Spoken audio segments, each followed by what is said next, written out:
Are we truly alone in the universe? Years ago, I saw some bizarre lights in the sky, and my curiosity was piqued. This led me down a rabbit hole to discover who these visitors might be and where they might come from. On my journey, I found out that many other people were having these direct encounters with beings from other dimensions, and that I too could communicate with them directly.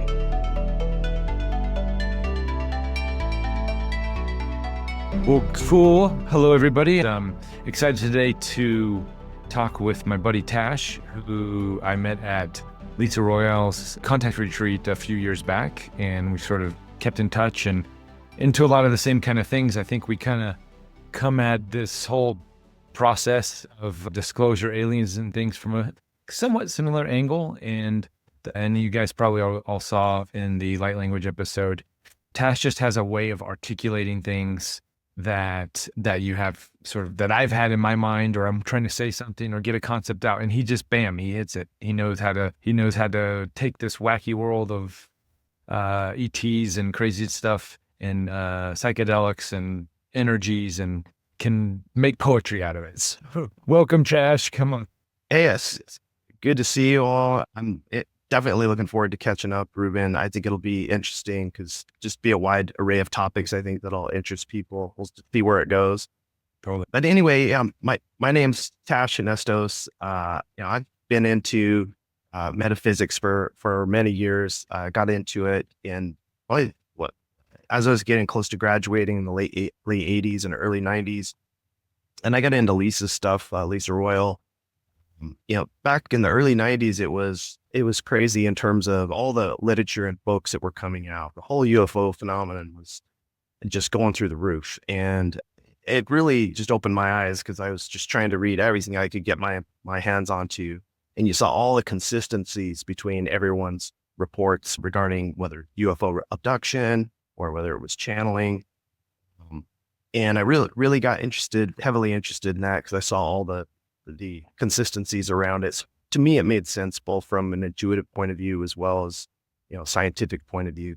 And of course, the mainstream was ridiculing everything. Right now, you see this reverse shift from the mainstream, which actually makes me suspicious. And I'm kind of on the other side, like, hold on here. What's your aim? More military spending or what? Yeah. So then, I've had my own life and many spiritual things that I've encountered in my life that have solidified my belief.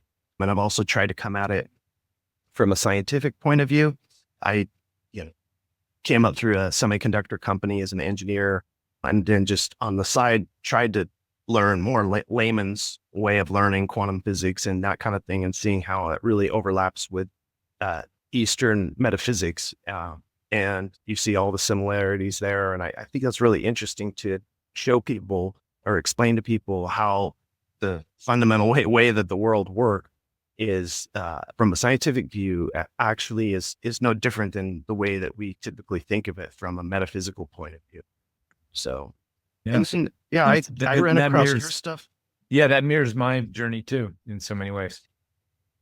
And then, I ran across your stuff, Ruben. I was really into channeling, and I personally, it's not my thing. I don't do trance channeling, but, everybody has their own way of information. Information comes through you in different ways, naturally. Like there's just things that you will know. We don't have to call it channeling. I think everybody channels in that sense that this information comes, you just know it, whether you think it's you or you think you're channeling it from something else. And, I watched your Gaia series. It was incredible. And then I saw, he's got Lisa on there. That's cool. And then found out you were going to Lisa's retreat, and, we had been going to her retreats in Japan. So we lived in Japan for a few years. And so then we made that connection. Yeah. And from there, I think we just hit it off. So. Yeah. And I guess I didn't connect the dots, that you had, sort of redesigned Lisa's quantum communication app, or a quantum, what's it called? Is it communication? The map, her quantum map. Yeah. Like quantum consciousness. Consciousness. Yes. So, Uh, yeah, you were helping out with that. Can you explain the background on that and how you got involved? well, I mean, we knew Lisa from her workshops in Japan. My wife had taken her channeling class there in Japan as well, Candace. And at the same time, I was really getting deep into um, the overlap between quantum physics definition and metaphysics. And then she had come out in one of her workshops that she had drawn the map on the board. And I thought, wow, every one of the concepts that she's talking about actually has like a corollary in terms of quantum mechanics. And so I thought, oh, why don't we put it together and help out? So I just kind of dove into that and put together a diagram and then shared it with her. And then she wanted to use it for the book. And I was like, cool. Yeah, I'm trying to pull it up here. I should have had it ready. Let me just share. It's kind of the see if I can make it bigger here. Yeah. There you go. Yeah. This is like the preview to the If YouTube video. if you want, I have a, Do you have it? Okay, great. Yeah. Well, this is kind of if you have a better yeah, version, no, this is fine. this is fine. This is really busy chart, but you can kind of go into each aspect of it, and Lisa's whole concept here is that all information, all probabilities flow from this galactic core. And that's what's represented as she calls the one eye that you see at the top, and from there, um, you know, positive and negative polarities emerge, right? And that we experience in our lives as in duality. And that kind of also represents this whole, you can see down toward the center and the bottom a little bit where it's wave energy oneness, where everything, everything propagates out as a singular light wave, like the whole quantum field is considered singular, and it's an electromagnetic field of light. And light has properties of wave, which we say wave energy, and has properties of particleization, which is like the matter, the physical things that are produced. And when it's a wave, it contains all probabilities inside that. And then as it becomes a particle, right, all those probabilities, there's different philosophies, but it basically says they collapse into one of those probabilities. And that's everything, at a subatomic level. That's what makes up everything that we know to be reality. And so, this diagram just kind of goes through that those other probabilities and this wave particle has they call it wave particle duality. Like it's always connected. It's not that things create reality and then reality, meaning at a subatomic level, is constant. It always fluctuates between these possibilities and particle and matter and particleization, one singular outcome.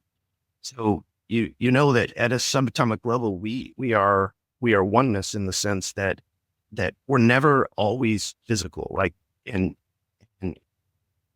quantum scientists have tried to pinpoint and say, hey, if something is matter, a particle, a quanta, if we try to measure a photon, the more that they try to measure it and nail down like where the position is, the more that the momentum becomes unknown, meaning more wave-like. So they can never nail it down. It's always got this fluctuation between the two.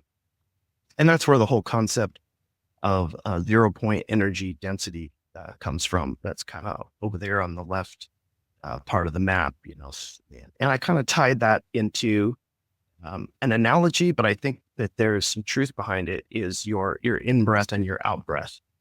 As you breathe in and out, there's this, and you've probably experienced it. And if you haven't, I would suggest, when you breathe, try to, I don't know how to explain it, but it almost feels like if you feel like you were shocked in some way, and you, like, when you breathe in and you just kind of hold it there at the top and you feel this thing go through you, like, Yeah.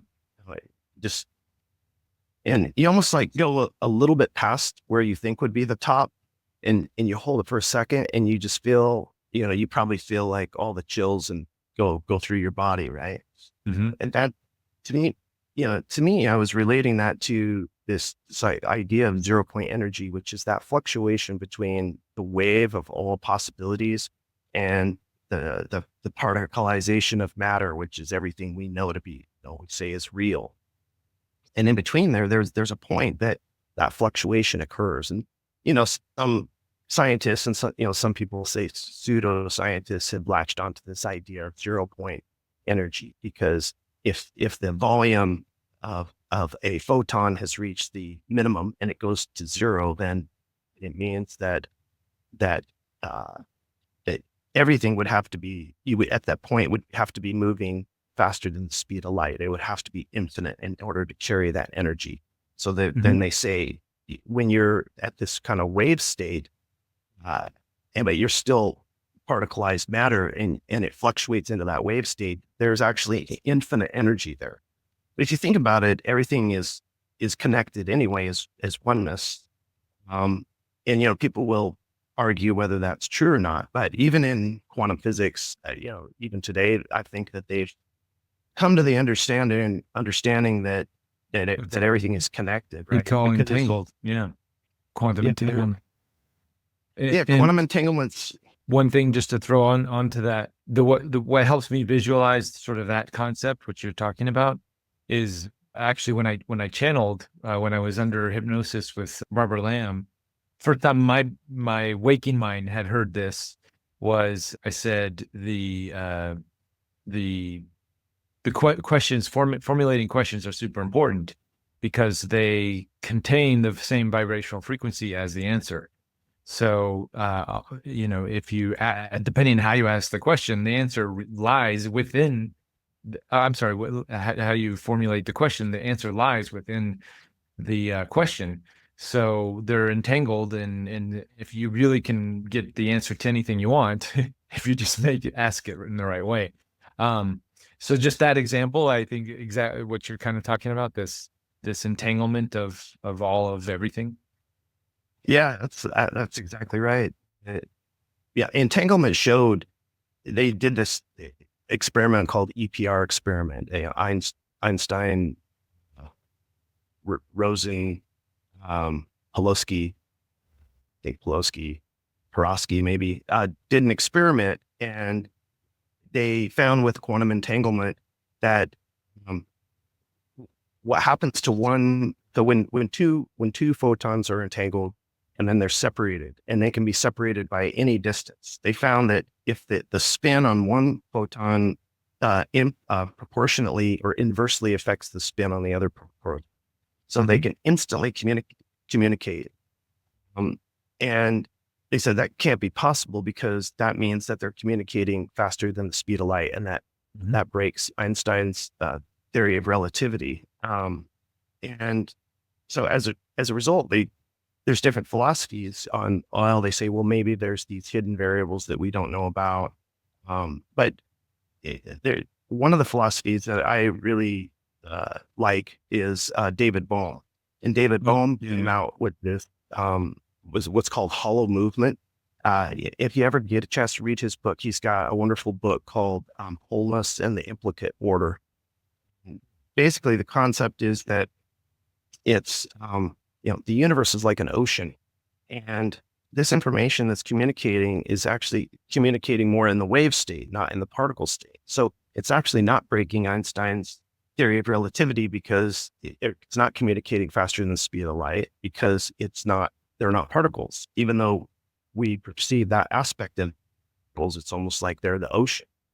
So he described it as when we experience reality, and all this ocean of probabilities, we experience this one moment. Every moment are like the ripples that come to the surface of the ocean, and then they get absorbed back in. Right? And this concept actually is right in line with Lisa's recent book, The Golden Lake.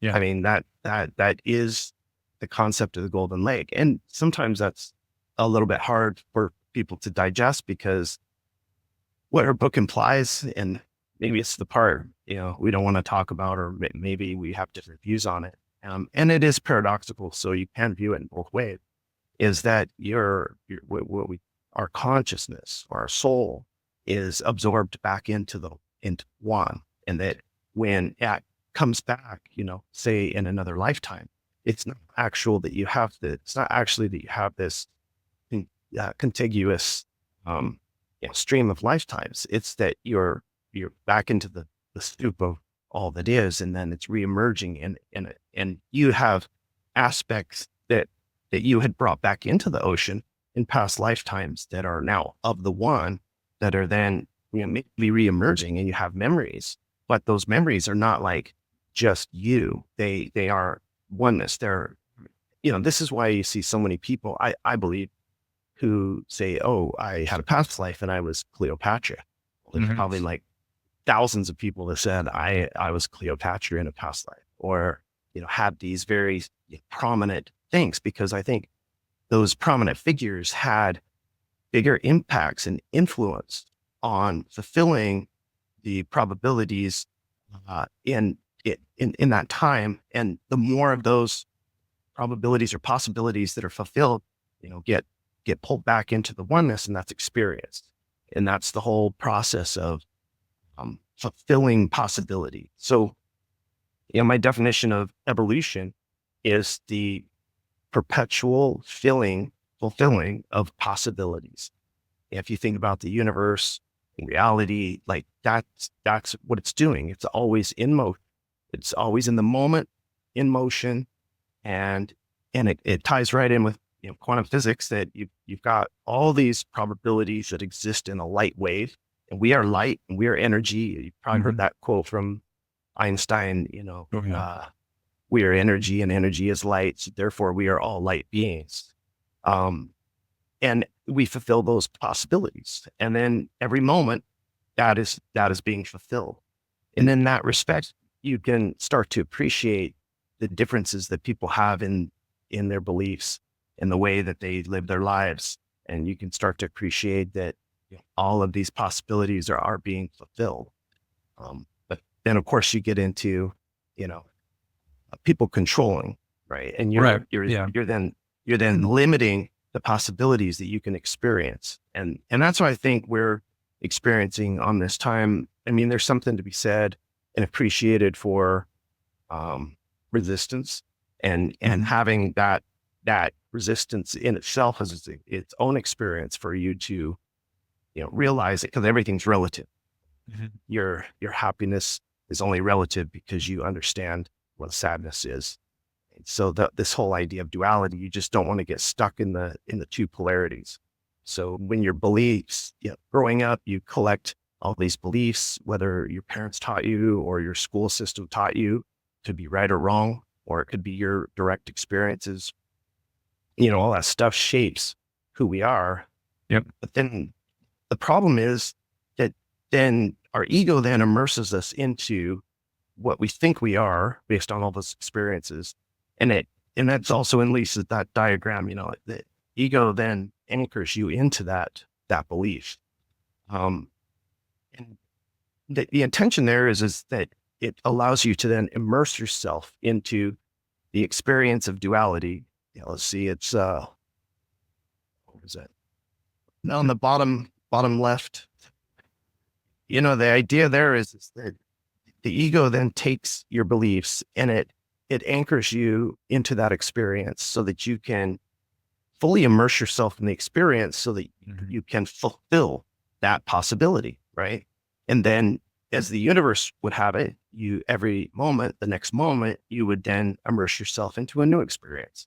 The problem is we latch onto our beliefs, and then we think that they are us, and the ego defends those. And so then you polarize yourself. You says, I only agree with this piece. I disagree. I invalidate the other opposing viewpoint, let's say. And if you think of all that is, like, you have to understand that whatever viewpoint it is, the opposing viewpoint or the opposing polarity sustains the ability for you to have that immersive experience in your viewpoint, because life is relative. You can't experience something small except relative to something large, or you can't experience love, except it's relative to something that is not love, or fear. Right. Everything in the world that you see can only be described or experientially defined as relative. Mhm. So the Comparing it to challenge something is else. then, yeah, the challenge is then how do we integrate, instead of saying I'm going to stay in this polarity, and yeah, can I incorporate or integrate? Doesn't mean you have to. Become You the other have to. thing. You don't have to become the other thing. You can You don't still, have to become the other yeah. thing. You can understand that both things coexist for a reason. Mhm. And you've chosen to experience the one, but by appreciating and understanding that the other one sustains the polarity that you've experienced, and you kind of let go of the charge. You decharge it, and you then incorporate the whole field, right? And then Mhm. both the positive and the negative, and then you're able to integrate that into and fulfill that possibility. The possibility has a duality of positive and negative. You're able to fulfill it, and then you release yourself to move on to new possibilities. The doors open. People say, "Oh, but I want to manifest, uh, for this thing to happen, or I want a new job, or I want, you know, Mhm. these great things to happen in my abundance to happen in my life." And I believe that the key is really looking at the patterns in your life where your beliefs cause you to rigidly hold on and polarize yourself into one scenario, one theme. And maybe it keeps repeating in your life, or even Mhm. in maybe multiple lives, where the same type of topic and struggle you have comes up in a different scenario, but it just repeats itself.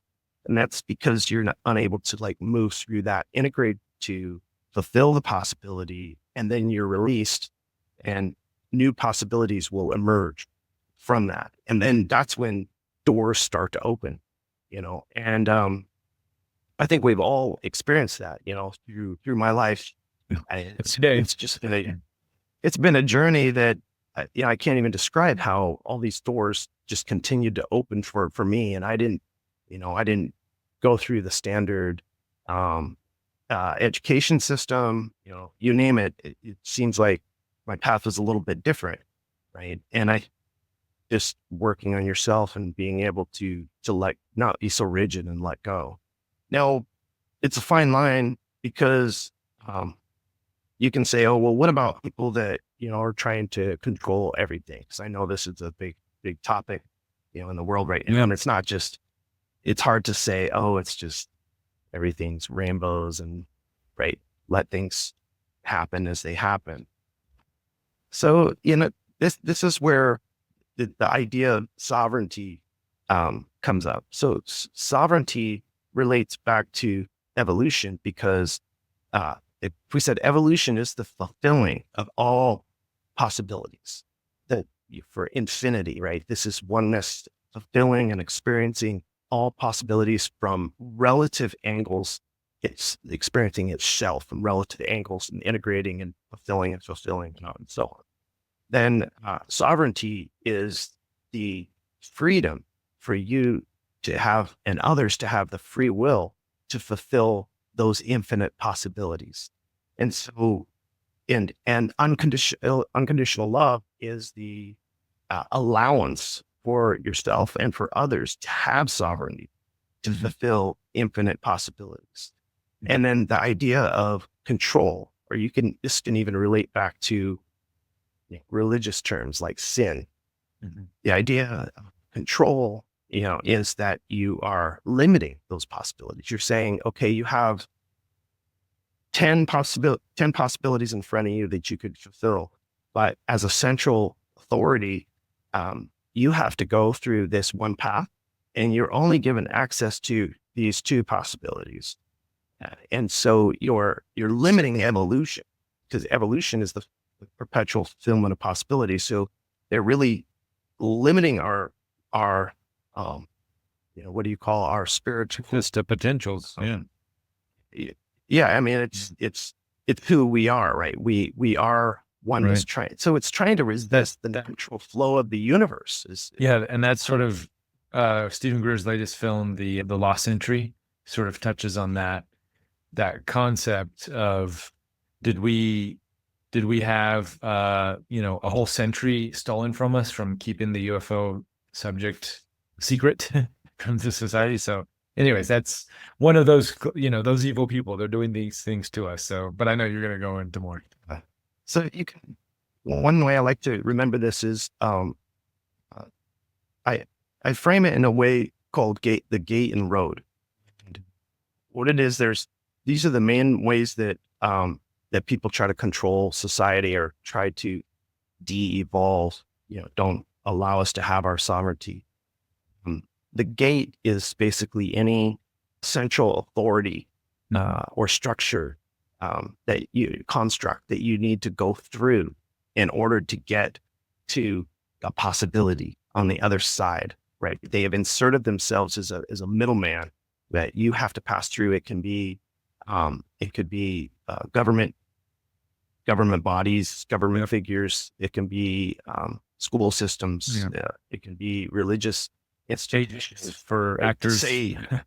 Right. You cannot access God unless you go through this construct. Like you don't have that divinity within yourself is what you're taught. You must go through, right? And so that's the gate. And then the road is any prescribed path that you are told you have to follow. So he said, well, out of all these possibilities to get to this one possibility, there's infinite routes to get there. If you flow with the universe, right, it's going to find the right way. But it's taken our belief system and shaped it and said, no. You can't be successful unless you graduate from high school and you get your degree. Right. You get a job here, right? Like there's a prescribed path that you must follow. Same thing with, religious texts. As much as truth is inside, to use that or weaponize that in a way that says, you can only follow this particular path to get to an outcome, right? And that's the road. So you think about the gate and road as being these intermediaries that limit the possibilities that you have. They're actually limiting your evolution by suppressing your freedom and your sovereignty, your free will. So it doesn't mean just that we just sit back idly and we don't do anything, but by us embodying sovereignty and unconditional love, which means we unconditional love means you are allowing others to have their own sovereignty. Now, someone could say, well, then you can't just let people go around and murder people. And well, that is not unconditional love because it's limiting the sovereignty of the other person, which is limiting the possibilities. So as a collective, we're the way out of this is sovereignty at the individual level and unconditional love, which respects the sovereignty of the other, right? Then with that sovereignty, so it's kind of like the maximum freedom while still retaining the sovereignty of the other. Maximum freedom doesn't mean you go and step on everybody else. And then that is how we reach this maximum potential for all the possibilities for us as a society to individually and collectively fulfill. Then our evolution will move exponentially. And this ties into the idea of centralization and decentralization. This is why I believe blockchain and this kind of you hear of cryptocurrency, blockchain, that kind of thing. It really embodies a very interesting principle, and is that you think about society. Okay, you go to work and you buy from corporations that sell goods, and this whole concept. It's like they call this Sarnoff's law, and it's like if you look at all the possibilities, and we as humans, we're all interconnecting, and maybe we're able to barter, trade, right? It's kind of an interconnected weave.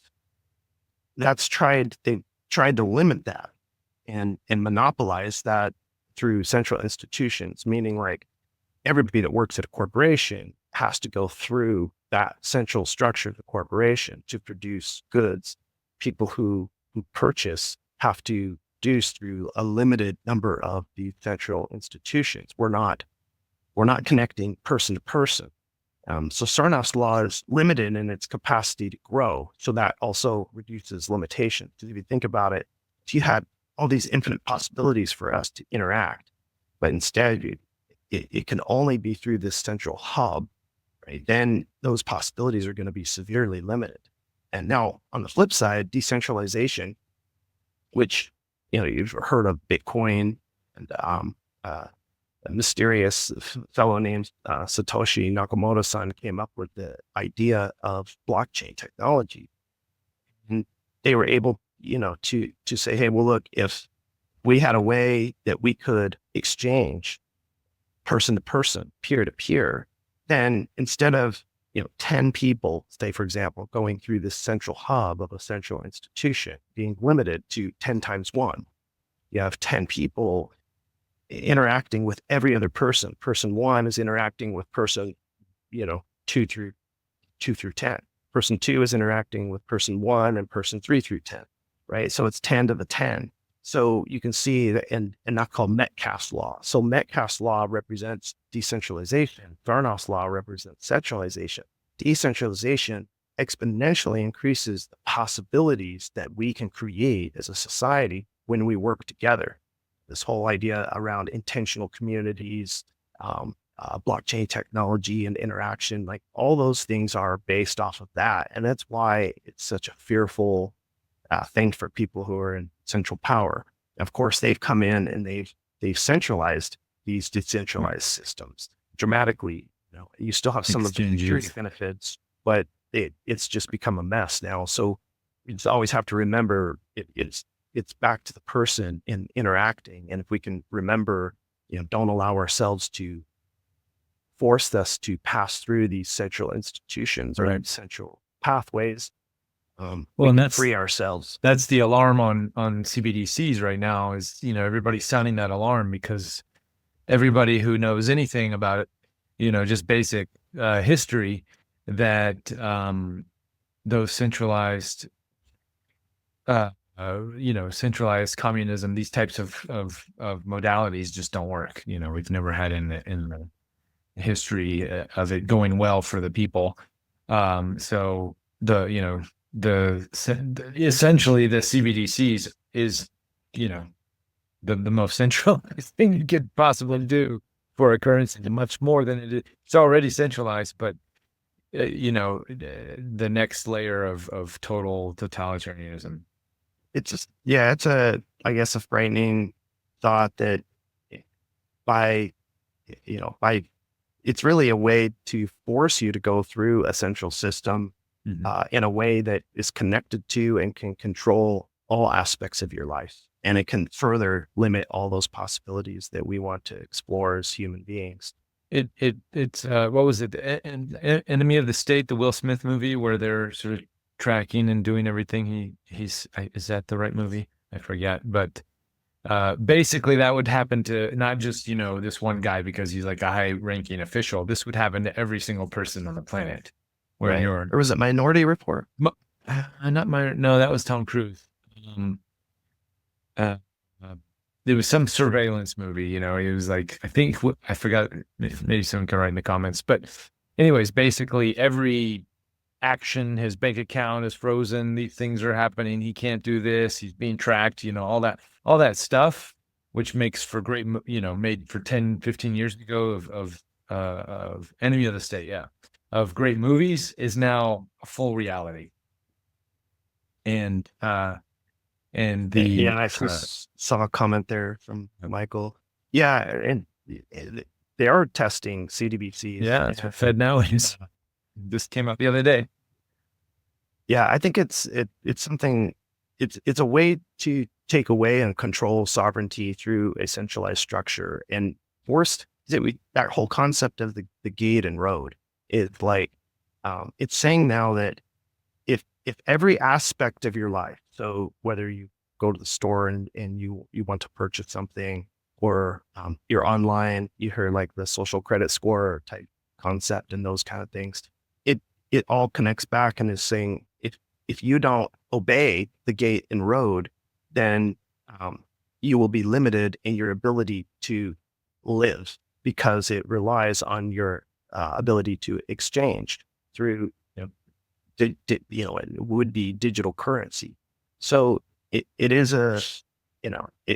these are attempts, they're strengthening attempts to try to take away sovereignty because they see, especially now in this world, since the advent of the internet, our ability to communicate with everyone on the planet is increased exponentially. And so our connectivity and our ability to get real-time information, to exchange, to share, the more that you share. So to think about evolution, and if evolution is this constant fulfilling of all, imagine infinite number of dots, like stars in the sky on a map.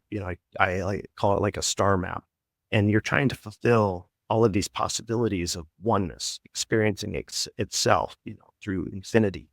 And the way that we do that in a more practical sense is that we explore, we experience, and then we share and we exchange. And from that experience and the sharing, there's an emergent property that synergy that causes new potentialities, new possibilities to emerge from that. So you're building on top of it, right? You're incorporating that and you're adapting, and then you're sharing, and then new possibilities open, and then you discover those, whether it's, the invention of the wheel, right? And where that come from that, things build on top of that and build on top of that. Mm. So these attempts, these attempts at CDBC are just trying to limit your ability. So if you can't explore, so think about, and there are very subtle ways of controlling this. If you think about exploration, okay, you have to have the ability to explore and have access to all these possibilities to perpetually fulfill them. But if you create a closed loop system, like what we largely follow here, on Earth, is saying that, okay, you have to go through this educational system, and the educational system is a defined box of possibilities that have already been fulfilled. Right? It's not, it's you're teaching something that is already known to the next person. And then once you know everything that's in the box, you become an expert. And then the expert is used like as the gatekeeper to say, no, you're over here, you're outside the box. You have to go, you only listen to me because I'm only talking about this limited space of possibilities that you are allowed to have. Peter Hotez. I don't know if anybody got that joke. No, there was a big thing going on with Rogan and Peter Hotez, and to debate with Kennedy. Did you miss that one? Yeah. Was he that? He's that. He's the super pro-vax doctor. He's the WHO, propagandist that was for the past 3 years has just been going on, television. And there's some great clips of him. I mean, on Rogan. Well, of people just putting all the times he said, "Oh, you need to get that second shot. Oh, you need to get the third shot. Oh, you need to get another booster." And it's like, it's pretty funny. Anyways, it's like it's kind of a bad joke, but yes, that type of, because he's considered the expert every time he's on the news. He's the expert, and he's literally in his house. Every one of these like Skype interviews he does, he's in his house, but he's got his white lab coat on, just to, in his pocket thing here, just so it looks official. But anyway, I mean, these are the kind of things that, so, you have these schools of thought, they're closed loop systems they have very little room for growth, right? And they don't tolerate things coming from the outside. I mean, even when quantum physics was first discovered, even Einstein's special theory of relativity and general theory of relativity, all these things, a lot of these type of things were ridiculed, because it's like, Newton's laws are, fixed. We've known this for a long time. Don't question it. The experts say. So it always takes like very persistent people that that are unorthodox to break out of these systems. And then eventually they start to adopt it. But then the box gets a little bit bigger, but it's still a box. There's still guardians, experts that are trying to kind of always direct people back into the box, right? And that's why decentralization is so dangerous, and that's why the internet is so dangerous, because now we don't go through the six news corporations that control 90% of the media in the world. We now have independent media. We connect through the internet. We have different individuals, boots on the ground. We get different perspectives. We can make decisions for ourselves. It's dangerous for centralized control, because now you've opened up a sky of possibilities, and now you're no longer in the box. And that's actually a great thing that's happening, even though these last few years have been so turbulent and frustrating, because I think many of us are frustrated because we're like, you just won't stop, just the putting the thumb down and the control on society. And but you realize it's like when you put your thumb on something and you squish it, right? Stuff comes out the side, and you do. But people are now being like, hey, I'm not going to go through the central organization to educate my children. I'm going to try to limit my centralized access to food. I'm going to start looking at local farming networks and organic alternatives to, what are in the store. In every aspect of life, medicine, how many people, everyone used to be, 99%, would just be within that box. But now people are like, hey, wait a minute, we're starting to see cracks in the box and it doesn't make sense. And we're starting to see this is just a profit motive, and it could have dangerous impacts to people's health. And so now people are starting to say, oh, decentralized medicine, decentralized health, decentralized education, decentralized food structures.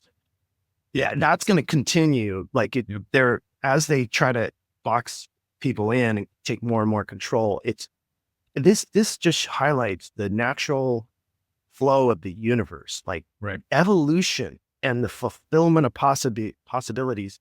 It can't be stopped. It can never be stopped, right? The universe is always in motion. It's always seeking to fulfill, seeking. So we try to control it. It just like control harder and harder, and eventually it breaks, right? There's revolutions, right? Throughout history, you just can't. It takes them more energy and continual focus to try to keep everybody in the box. So there's like, oh, here's one.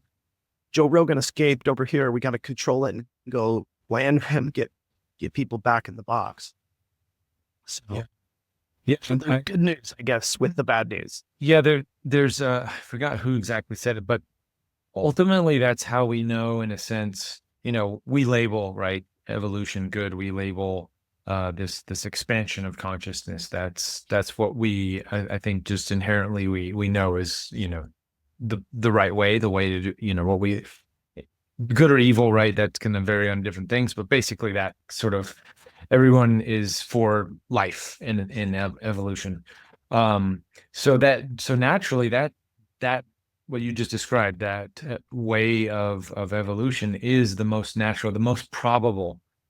So these doom and gloom scenarios, I never really aligned with them because they just never seemed logical when you understand, the universe and aspects of it, at least, I think, what we're all doing here with this research is we're seeing, okay, there's a pattern here, guys. So using that logic, the so-called good is going to win every time. It always does. And there may be dips of this sort of harder time, but that's just to squeeze out all the pimples, get them all out of there. So, and then go for another ride until we get dirty again, and we'll do another, 13,000 year fall, and then we'll squeeze out all the pimples, and then we'll go for a jolly ride again. That's a good way to describe it. But yeah, just thank you just now for your amazing description of the map. And again, you're able to articulate and bring these concepts in through your lens. It really resonates with how I sort of imagine things, and with this work, and uh, Lisa's channelings, the whole channeling world, right? Why not uh, take notice and listen to these amazing nuggets of wisdom, and maybe, whether it's this evolutionary path that we're on here, that we're at the forefront of something here, or, it branches off to another 50 million different directions. We don't know, because keeping an open mind.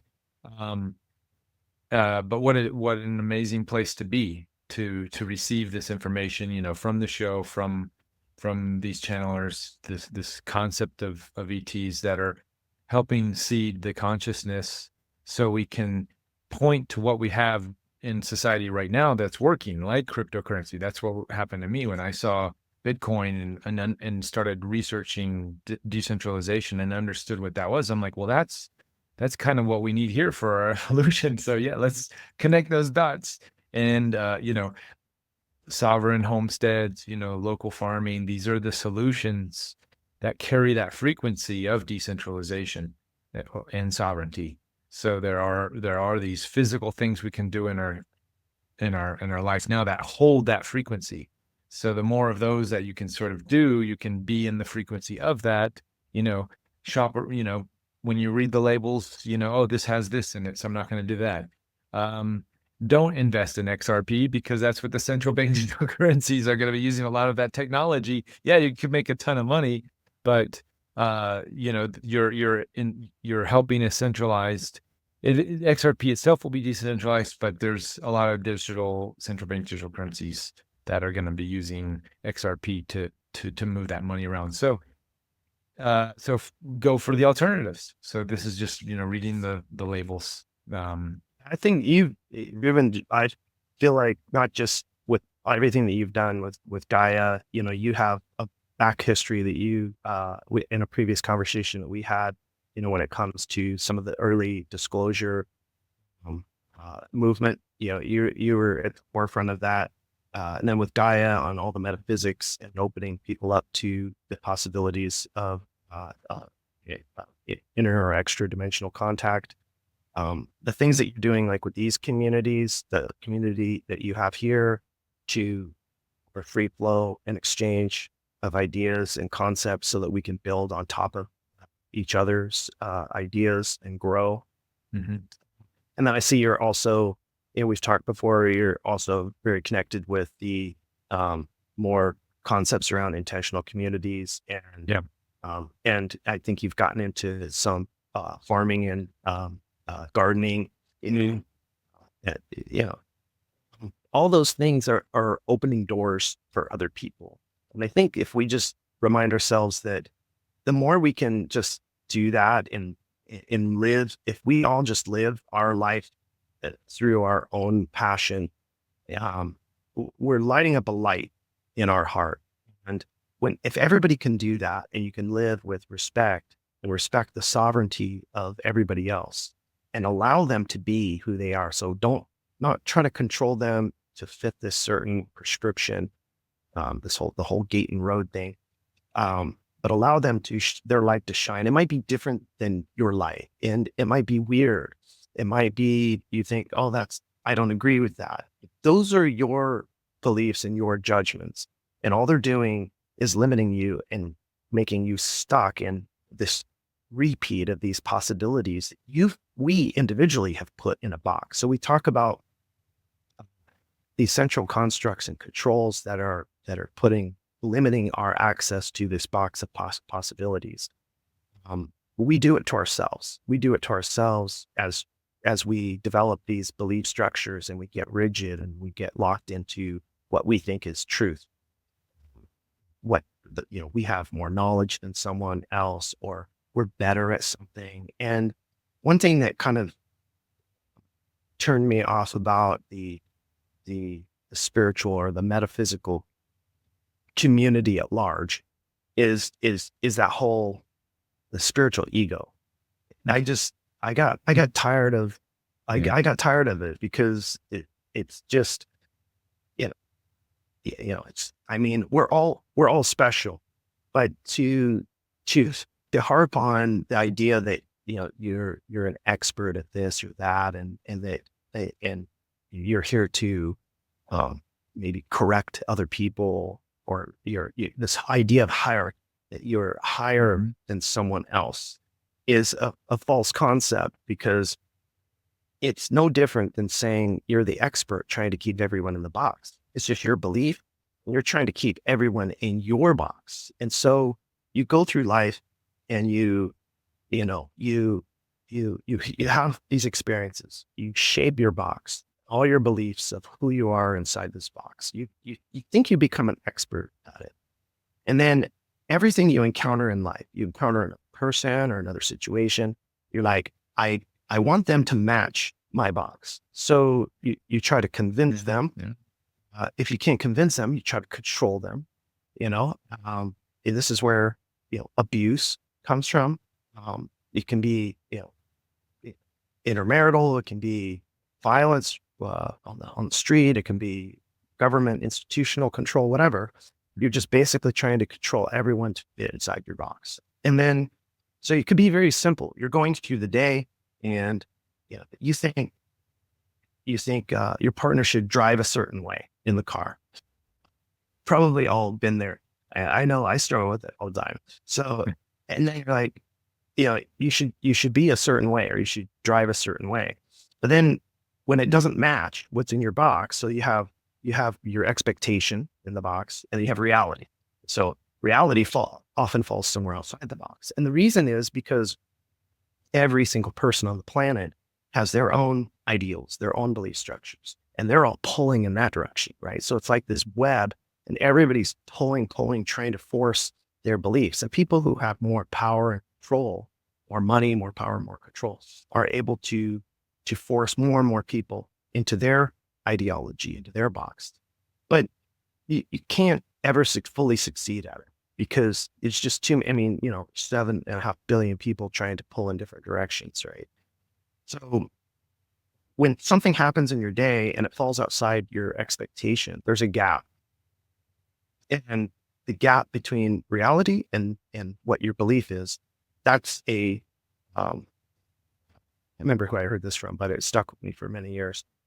That's a measure of your non-peace, right? Your unhappiness, or the pain that you feel, is directly a measurement of what you expected versus what happened. And however big that gap is your pain. And then the next step is, okay, now that I have that pain, now that I'm judging it, it should have been here in the box, but it's out here. Then when you judge it, examples are, you looking back in the past, you're thinking regret. You regret doing something. You should have done something different. Guilt or blame. You feel guilty because you should have done this, but you really did this because it didn't meet your expectation. You're blaming somebody else because they didn't fit in your box. They were out here. And then you project that, you incorporate that your belief, you project it into your future. And then your future, you have, also in the past, it can be a good thing, what we perceive to be good, like nostalgia. Like you wish things were the same, right? That still is not letting yourself grow outside your box. And then in the future, you have, you're trying to control your future so that it will match your belief structure in the box. And when you see that it's not going to happen, well, first you have desire, this deep desire. I've got to get my future to match what I think it should be. So desire fuels that. And then the other opposite polarity of that is fear. And then fear is like, oh shit, it's not going to match that. They're trying to control me. They're trying to do this, right? You're fearful because it's not matching what's in your box. So since you can't control 7.5 billion people to fit within your box, what can you do? You can change the size of your box. You can start dropping your belief structures. You can widen it. And this is enter the world of psychedelics, which break belief patterns. Also inner work, meditation, right? But an example around plant medicines are that they have this ability to take this box of your beliefs that you've so tightly woven into your life because it's bad experiences you've had growing up, or things that you've been taught or indoctrinated growing up, and it shatters it, and it breaks it down, and it says, no, it's a clean slate. And they've actually done studies that show that the neuroplasticity in the brain, the things that determine your patterns in your life, your belief structures. And the best example of this is habits, like smoking or drug or alcohol habits. Psychedelics have been shown to eliminate those patterns, and they allowed this, they call neuroplasticity, meaning the fluid movement of the restructuring of the wiring in the brain to allow you to let those beliefs go. And so you can then reshape it. Now, of course, old habits die hard. Maybe they come back and they reshape themselves or whatnot. But so nothing's for free. You can't just take a magic pill and expect your whole life to change, right? So that's why I want to put a plug in there for, doing the inner work. It's not just about, doing plant medicine, but it's a tool, right? It's a tool that can help you. But that's the whole idea, is it opens up the door to possibilities. And that's why when people have these experiences, they're changed in a way that's like, I can't even tell you the experiences that what it feels like to be completely selfless. And then I think, how am I going to incorporate this in my real life? So you come back and it's like, it's a struggle, So yeah, that's the other thing is you can see on the other side of the fence at removing your belief structures, and you can see all the things that we need to become. The idea of unconditional love, like not putting conditions on other people, not trying to control them to fit within your belief structure. The idea of sovereignty, the idea of selflessness. Like selflessness is the ultimate. You think about Lisa's golden rake, and it's one thing that it's a tougher concept. The idea that, hey, well, maybe my lifetimes are not me contiguous, but maybe it's all that is. It goes, the ripple goes back into the golden lake, and then it reforms, right? It has some memories and some pieces that were from your other lifetimes, but also from everybody else's other lifetimes. Then you think, well, if that's true, then why am I holding on so tight to me, to my life, and my beliefs? Why can't I let go? Why can't I be more selfless?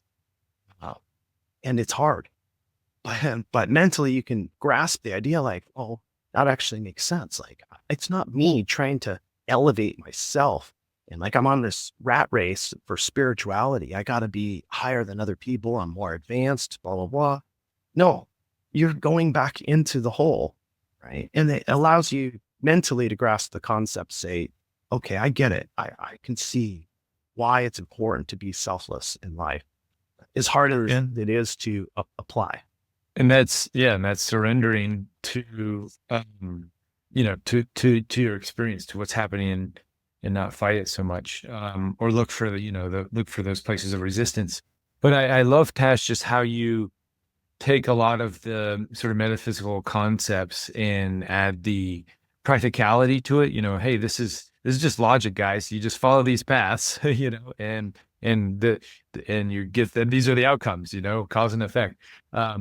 But you just, every time I hear you speak about it, and you're like, how you articulate certain concepts, I'm like, yep, that's the best way I hear it. I mean, music to my ears.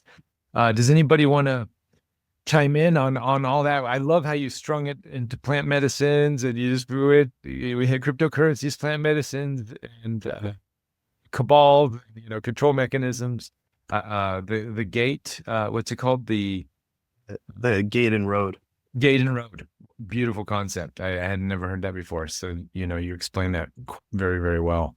So all of that stuff. I mean, these are, let me ask you about you, because are you still working on the Nexus project, or with the Nexus? I'm loosely connected with it. Okay. I'm not actively, I'm got a lot of other stuff going on right now in my life. I've moved here. I live. Yeah, you're in Malaysia. So what's that life like? Have you been there before? Yeah. Have you lived there before? Well, Singapore is about 9 hours from here. I lived in Singapore for a couple of years, Okay. and it's similar to other aspects of Asia.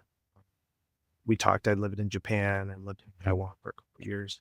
Um, but And that's all it's mostly unique for in of work. itself. Work brings you. It's for work, so it'll just be for a few years.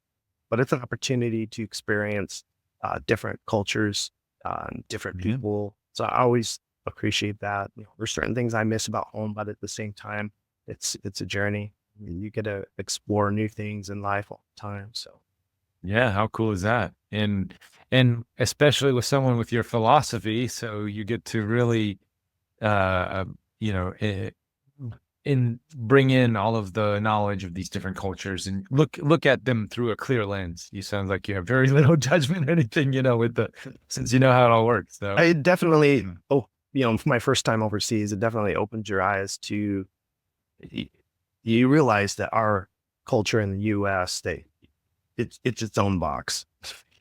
Yeah, and we're stuck in it. We're like, we think things a certain way.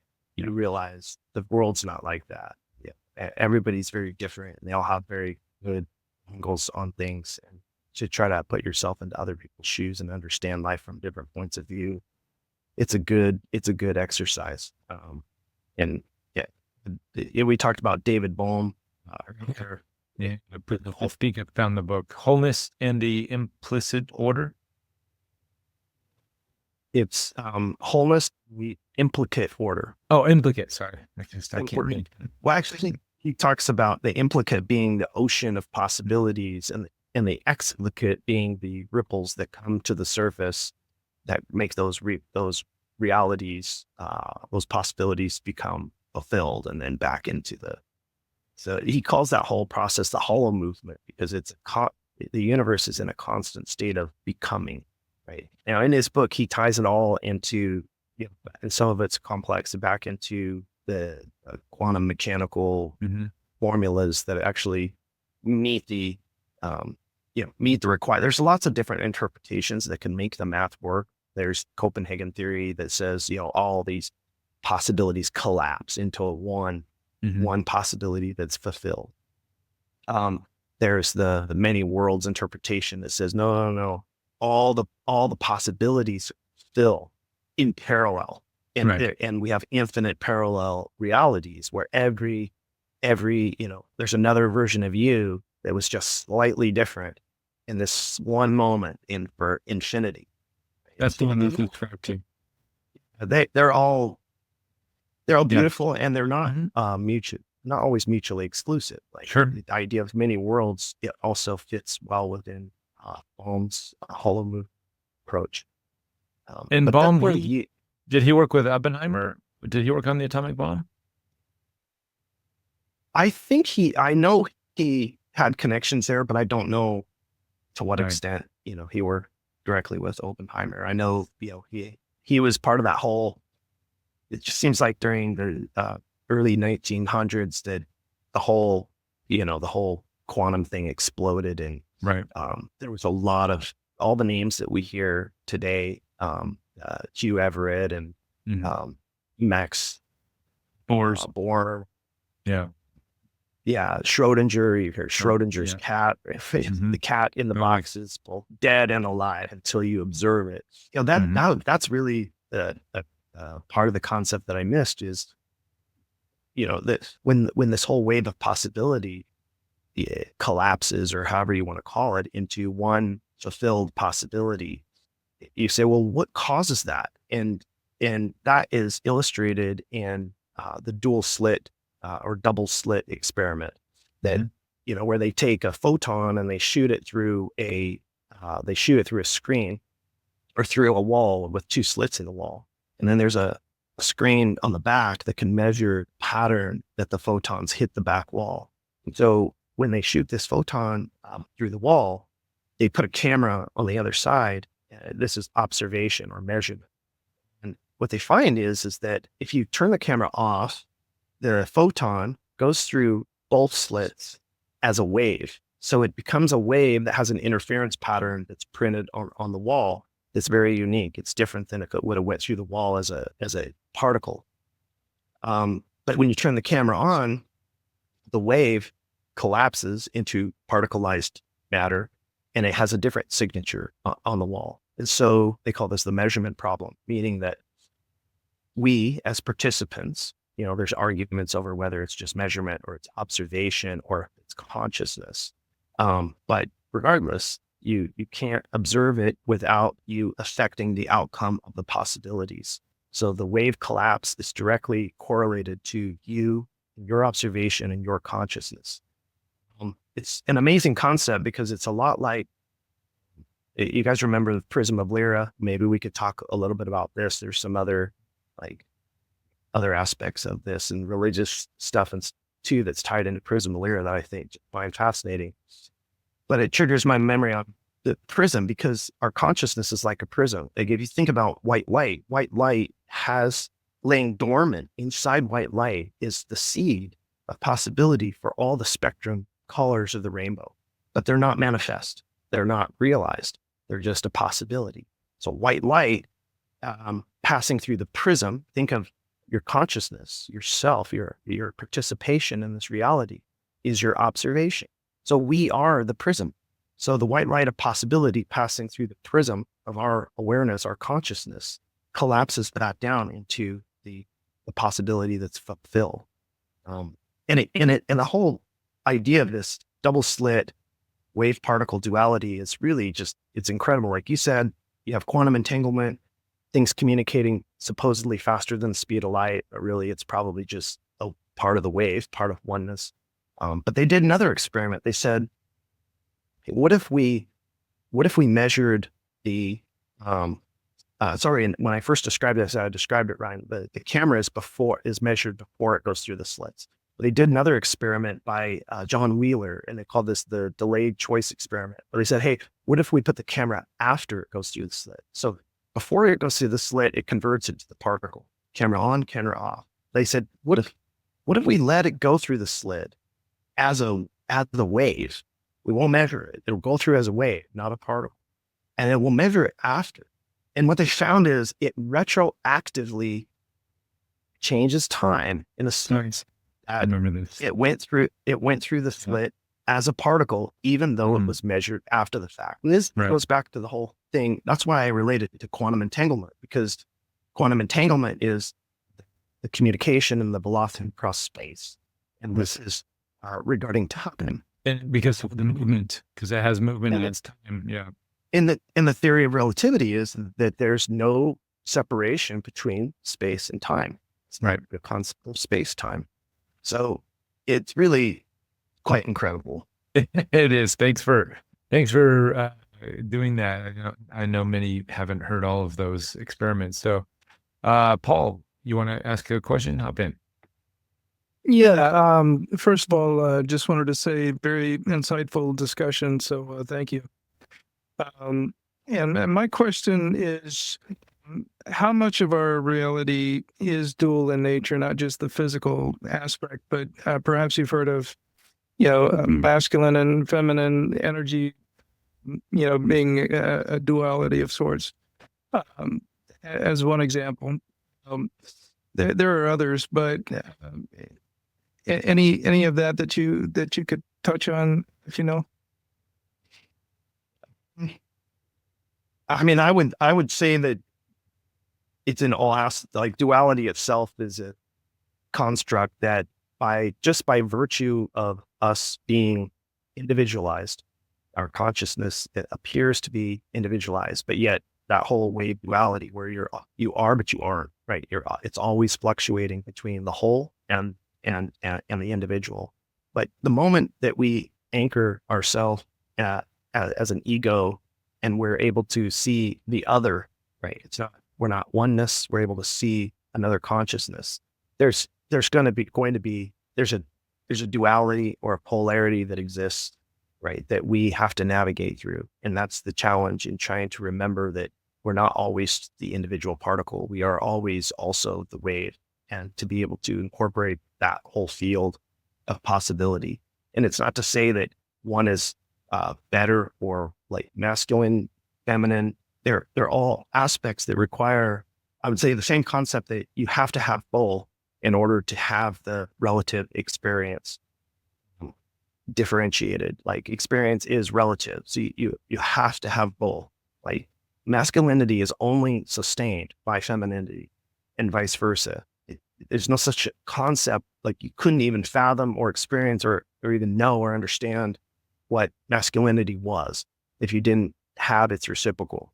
So you have to respect that, and both have their place. Definitely don't try to eliminate it, and but respect it and be able to incorporate that, and don't have any resistances, that keep you charged in one direction or the other, because then you're not able to move through that onto new possibilities.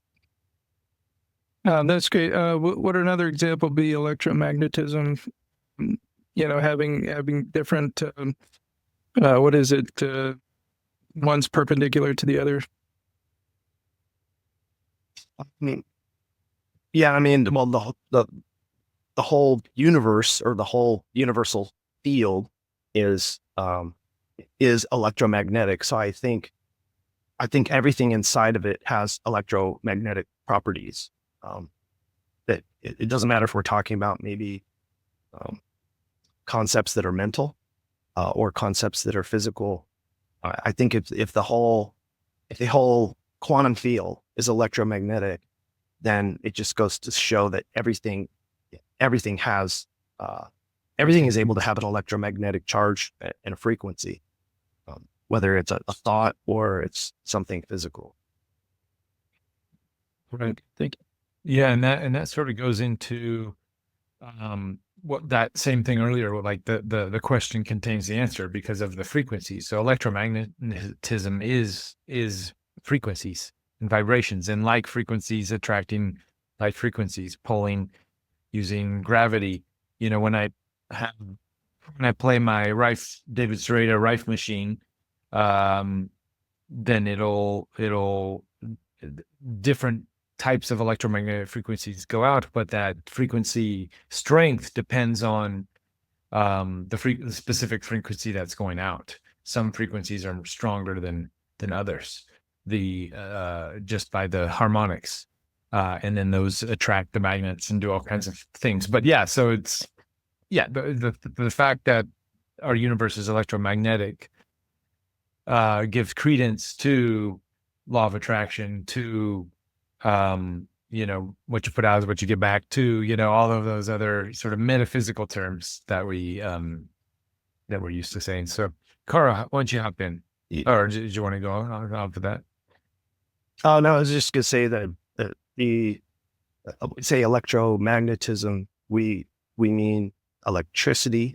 Has electrical properties and magnetic properties, and the discovery that those were one by Maxwell, like in the 1870s, I think it was a new concept. But to then take that concept that everything has properties, electrical meaning like our the energy, right, or wavelengths, this entire field of possibilities, we can relate that to the electrical, and then the magnetic, we could say as these probabilities become fulfilled and realized, then they have different magnetic properties that can be like I think you said it well, like the law of attraction, and it can also be repelling in the opposite way. But you can relate this to the neutralizing the polarity bias. Take this back to the concept of belief structures, and carry this polarity bias with us, that maintains that magnetic charge, that polarity, that resistance between what you believe and what someone else may believe that you disagree with. Right? And so to neutralize that magnetic charge, to free it, to continue to move forward, I think that's the important part about respect, and respecting other people's beliefs, and not just seeing that what you believe is right, breaking down the walls of your belief structure so that you can incorporate both charges, positive and negative, within that field, and incorporate that, right, and embody that so that you can then move on to greater possibilities. That's why we need grounding mats. That's why we are the grounding mats. We become the ground immense when we can just accept and neutralize the polarity. Kara, hop in there. Hello. Thank you so much. I've really, really enjoyed this. And I'm going to go out on a limb. I'm not even really sure how to ask this question because it's not very well formulated, but it does tie in with the what you were just talking about in the Rife machine and so forth. But I just finished reading a book called Walking Through Walls. I don't know if anybody's familiar with it. It's fantastic. And it is about this man named Lou Smith, who was this master healer. And it's written, a lot of the things reference his journals. And he starts talking at some point about these, like, I guess it's the vibration, like 80,000. It's to do with vibration, but it's like from his journals. He's like, I reached 80,000. I reached 100,000. I reached 220,000. Well, this is what I want. Or I volts get or something. that it was hertz. Cycles per second. Bashar uses that a lot. Oh, okay. Probably Well, cycles he per was second. saying that like Christ conscious. Sorry, say that again. I think just like hertz, or how we measure watts or hertz, or I don't know which one would be. Yeah, I know like hertz frequency is like for frequencies, that's what I was familiar with. But he said like 220,000 is Christ consciousness, but there's no frame of reference on like a unit of measure. But anyway, I wondered if with like the Lisa Holt, like that map that you were showing in the beginning that we've referenced throughout this talk, and the wavelength that you keep coming back to during this talk, you have the dimensions, the densities there on the left, and then there's the wavelength, and that's kind of between the fourth and fifth density. I wondered if you had quantified at all any sort of numbers with that. I don't know. And maybe that's arbitrary, but just I see, like a frequency range. Sorry? Like a frequency range. Yeah, I just like on the heels of having read this book, I'm like, oh, I wonder how it goes, if it goes together, but I don't know. Did that even make sense? I'll admit I'm not an I'm not an expert on kind of I researched more as a layman in terms to understand the general concepts, but another way of formulating E equals MC squared is E equals HC divided by L, which is energy is the H is like the height. This gets into the whole 0 point thing. H is the height of the measurement of the photon, and C is the speed of light, which they say is a constant, and divided by the wavelength. So the whole idea of 0 point, 0 point energy density, which they say is free energy, is that if at a state of rest, and this is between the fluctuation between the wave and the particle, there's the H is what they call Planck's constant, meaning they don't think it can get any smaller than that. And the reason is that there's the energy state in a vacuum shows that when energy is at the smallest point, like the H, the height is, 0 or less than Planck's constant, then it means that photons can't carry energy unless C is infinite, or unless the speed of light is infinite. Well, if the speed of light is infinite, then your mass, your density is basically smeared like over all time. Like, so you basically are oneness, right? Because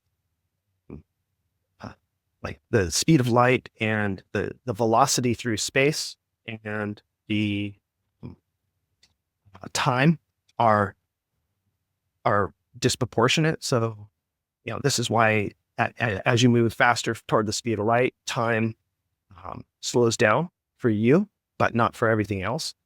So you can kind of think of it like if you were moving if you were moving at an infinite speed, time would stop, meaning that, but everything else around you, time for everyone else would continue. That means that all the possibilities that are in existence that are being fulfilled, it would be part of you in an instant, in the now. The now would contain every possibility. This is the whole, I think Bashar and Lisa like to use the whole film strip versus the frame concept. When you're watching a movie, you're watching it frame by frame by frame by frame, but you could stop the movie and you could take off the film strip and you could roll it out in front of you and say, that's like, time is not linear.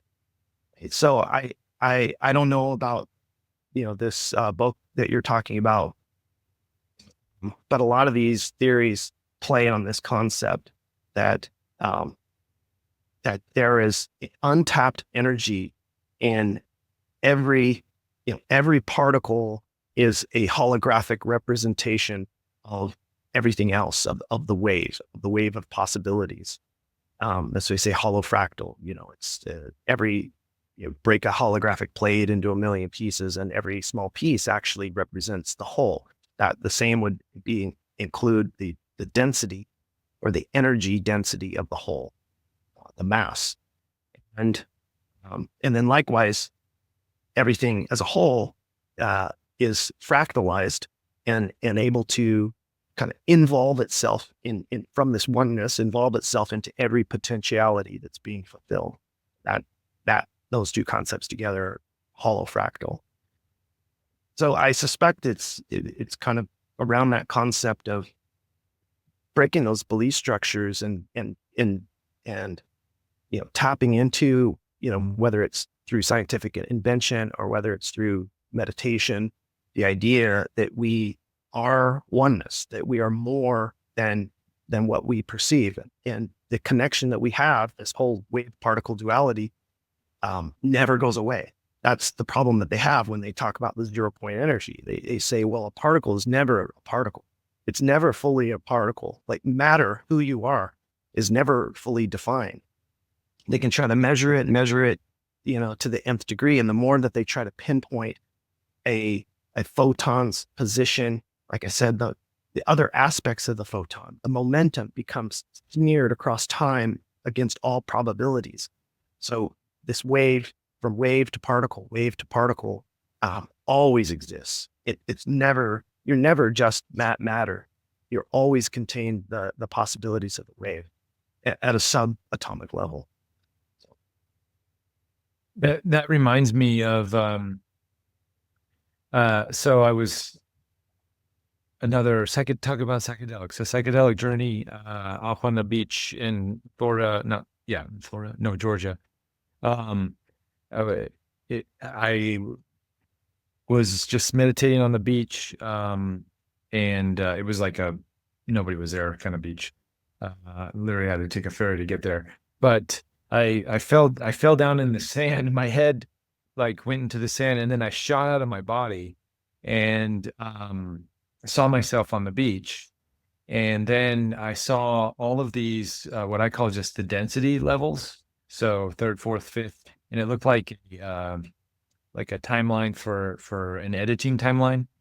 And each one was it was like a film strip, and my little film strip of me on the beach was not moving at all. It was just like a still frame, but like ever so slightly moving. But all of these other film strips were moving really, really fast. And as you would go along the timeline, then it was like super fast. And that's exactly, the way like you're saying, you're moving at the speed of light, and your time is slowing, and you're seeing everything else compressed into your reality. Yeah, and that's the way I saw it. Was that what I defined it as? Seeing that image, and what did that mean for me was that at these higher densities, as you were saying, there's more access to information, because the information is there's just more frames to get from. Where in my third density reality, Ruben on the beach, head in the sand, it was like super slow motion, like the hyper slow motion you see on the movies. Well, like if you think of the waves as being information, just as you say, then when we are faster and our frequency is higher the same, wavelength, or not wavelength, but the same wave shortens. distance, let's say, you've got a ton of information at a higher frequency than if you have a lower frequency. There's not as much information that's coming in, which then philosophically goes into the box, as as you've been talking about the whole time with our beliefs and so forth, and it all just really beautifully ties together. But it's It's a fascinating. good way of describing it, how it, the wavelength the wave. squeezes together and the frequency becomes infinite. Yeah. Cool. Thank you. Lisa, do you want to hop in there? Yeah. Hello. Thanks for sharing with us, Tash. It's really beautiful. You can hear me, yeah? Yeah. Cool. Nice to meet you. Yeah, nice to meet you. So I was in the store and I missed the part when you were talking about how we're all sovereign and we need to respect everybody, how they are and everything. And I totally resonate with all of that. And that we need clarity so that we can understand, what all that stuff that you were saying. So the part that I missed was how do we relate that to people who are doing what we perceive to be doing really evil things? Because that's a tough one, I think, for everyone to wrap our around. Yeah. Like, I understand that we need to have shit like this going on so that we can see the, beauty and all the amazing things that are also happening. But it's also really terrible. Like, if you think about sex trafficking and, all that stuff. So yeah, can you share your opinion on that again? Sure. I think, when we talk about sovereignty, sometimes it's confusing that it means allowing other people to reduce the sovereignty of others. And the idea around sovereignty is allowing, think of it as a collective maximum sovereignty, meaning that how can you have the most freedom and free will in your life without reducing the free will and sovereignty of another person? And that's the whole, we were talking earlier, I think before you joined, about the idea of unconditional love and embodying sovereignty. So I think it's hard. It doesn't mean that, people shouldn't try to prevent that. Like, by respecting sovereignty, we are supporting everybody's sovereignty, not the sovereignty of the sex trafficker to reduce the sovereignty of hundreds of victims, right? That's not supporting sovereignty. That is, you're allowing the limitation of possibilities for those victims to fulfill beauty in their life and fulfill possibilities in their life. So, if people feel drawn to, to be a part of activism or what have you, it's not to say that you should, like, sovereignty doesn't mean that you should live idly and not, we should always be seeking to maximize the fulfillment of possibilities for everyone. Right. And so I think that's where people say, hey, you can't, like, they talk about sovereignty being equated to anarchy.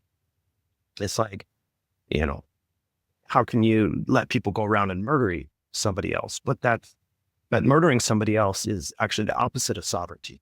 It's not supporting the freedom of an individual to choose. It's taking that a person for their own freedom is taking away the freedom of the other. So it's a net zero. It's not a net positive sovereignty. So I think that's the easiest way to explain it, is that sovereignty in itself, if you think about it, is the most beautiful concept there is, because it doesn't permit taking away the sovereignty of others. That's not sovereignty. If an individual does something against another person that takes away their sovereignty, that's not their sovereignty. They're not expressing their sovereignty. That's fear. What they're trying to do is control another person to fit inside their box of their belief structure. And they're limiting the possibilities for all of their victims because they want their reality to match their belief. And in order to match their belief structure, they've got to have control over others and force them into their ideology and victimize them. So, I don't think it's great example out this week in Washington, the censorship hearings with RFK Jr. it's They were trying to use censor, freedom of speech in order to keep him from talking, and it was a shit show. It was fun, but that's limiting sovereign. You're trying to push your beliefs on this idea of free speech. That's I think we were talking about. I know it's it's like a religious term, but sin. My own personal definition of sin is the non-allowance of sovereignty of another individual, and it's that simple. It's your sovereignty means you have the free will to choose, right? And sin is not allowing the sovereignty of other people, and to allow the sovereignty of others is unconditionality. So it's unconditional love that allows life to continue as sovereign. And that's where we get the most possibilities and the highest rate of evolution out of our species, out of our planet. That's how you reach collective consciousness. Because if every single person on the planet had access to every possibility within their sphere of awareness, and no one else was limiting them in any way or controlling them in any way, right? It truly would be exponential. Our evolution would advance. Like you were talking about Rife and free energy and all that. I mean, those things that are like being suppressed is because people are, networking with what we call Metcalfe's law of decentralization.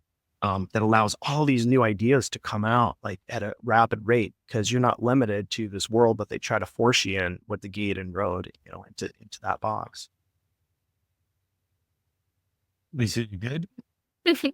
Yeah, I mean, I have some cognitive impairments, so I'm not really I'm not fully processing everything super well, but If you haven't seen the Thrive movies, Foster Gamble sets out a few principles in the Thrive movies, and he talks about sort of the same kind of concept, and using similar words as Tash, a little bit different, but that might be a way to get it from another angle. But essentially, it's principles of no causing no harm, Buddhist principles, and then the only thing that somebody adds is the ability for self-defense, and so that's that aspect is in there. But yeah, what Tash is saying is you're not allowing anybody to cause harm, so you would actually impede you sort of go against their idea of sovereignty if they're causing harm to another, kind of thing. mm-hmm. Yeah, and So I wouldn't say that is at odds with the concept of sovereignty, because the moment that you impose your ideology on another person and try to control them to fit within your ideology, that is not sovereignty. You are locked into your polarity bias of your belief structure, and you're trying to control other people to fit within it. That's where the idea of sin differentiates from sovereignty. So someone could say, "Oh, you're not letting me be sovereign." That's not true, because you're limiting. We're a collective. It's net sovereignty. You're not imposing your belief on another and reducing their sovereignty, and not allowing them to have the free will to live their life. You're holding them captive, or like in these cases of sex trafficking, it's an atrocity. I would say, can we, do what you feel drawn to do to that end in order to increase net sovereignty around the world, while at the same time not letting yourself be polarized to the point where you become frozen in your ideology and not not affecting the actual outcome that you want. That's where I think we're so mad about what's happened in the past, but being in the moment like we can actually do something. In the moment is the only moment that you're unconditional. If you're in the past, you've got your regrets and your blame and your guilt, and you're upset, and you're in the future, you've got your fear and your desire. In the moment is unconditional. If you act on your passion within the moment, I think the universe will open up those possibilities for you to play the role that you're meant to play. Hey, Beth, you want to hop in? Yeah, thanks. I just wanted to comment on this part of the conversation because I've heard a lot from the ETs about this. And this is, I think, the same thing you're saying, Tosh, is that it's about if you get into the paradigm of right and wrong, you're sort of already headed down the wrong, an unhelpful vibrational course. And if you instead frame it up as what you choose. So if you push against what you don't like, you're engaging with it and giving it more focus, much more vibrational focus. So instead of pushing against it and saying, I hate that, that's wrong, it's bad, it has to go away, if you can just notice it just as neutrally as possible and say, I don't necessarily choose that. I will be excited when it goes away. And I instead choose a more loving experience and put your time and effort there. Eventually, the acceptance of these darker aspects of ourselves will be integrated and they slowly fall away.